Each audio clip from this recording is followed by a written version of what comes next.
Did you know there's a specific type of person who doesn't chase constant company or validation from crowds? They're not antisocial, depressed, or afraid. They simply function better in their own space. You'll notice them at gatherings, present but detached, smiling but not fully invested. They leave early without explanation, and no one questions it because it's just who they are. Their phone stays silent for days, and they don't panic about missing out on anything important. They've built a life where interruptions feel more costly than connection feels rewarding. This isn't about hating people. It's about protecting something most people don't even know exists. Their energy operates on a different economy, one that doesn't refill through social interaction. Where others recharge by talking, they recharge by withdrawing into silence and stillness. They're not waiting for someone to rescue them from loneliness, because they don't experience it that way. What looks like isolation to others feels like clarity to them, a space where thoughts settle. They've learned that most conversations drain more than they offer, so they've become selective. Small talk feels like friction, not because they're rude, but because it leads nowhere meaningful. They'd rather say nothing than fill the air with words that don't carry weight or intention. You'll rarely see them initiate plans, but they'll show up when it matters to someone they care about.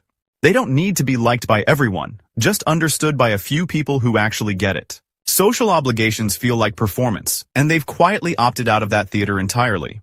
They've noticed that loneliness and aloneness are not the same thing, and most people confuse them. Being alone allows them to think without interference, to process the world on their own terms. They don't need constant feedback to know if they're on the right path or making sense of things. Their internal world is rich enough that external noise feels more like static than substance. They've stopped apologizing for needing space because they've realized it's not a flaw to be fixed. People assume they're lonely, but the truth is they're often more content than those always seeking. They don't fear being forgotten. They fear being drained by people who don't value their presence. So they choose carefully, and when they do let someone in, it means something deeper than casual.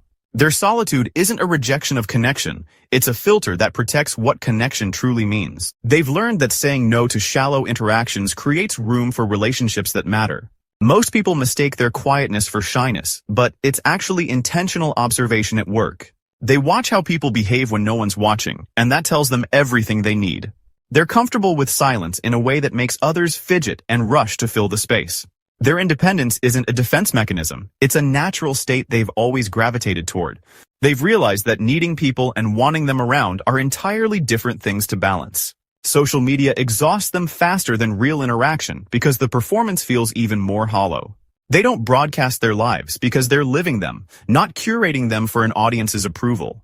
Their happiness doesn't depend on being included, so exclusion doesn't carry the sting it does for others. They've found peace in the fact that not everyone will understand them, and that's completely fine. Their loyalty runs deep with the few they trust, far deeper than surface-level friendships ever could. They're not running from people, they're running toward a version of life that actually feels authentic. The world pressures everyone to be constantly available, and they've simply refused that expectation entirely. They know their worth isn't measured by how many people want their time or attention right now. Solitude has taught them things that crowds never could, lessons that only silence can truly reveal. They've stopped pretending to enjoy things just to fit in, and that freedom changes everything for them. Their peace comes from within, not from external validation, and that's a power most people never find.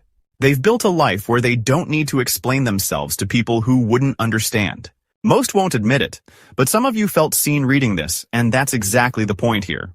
If this resonated, subscribe for more psychology insights that actually make sense.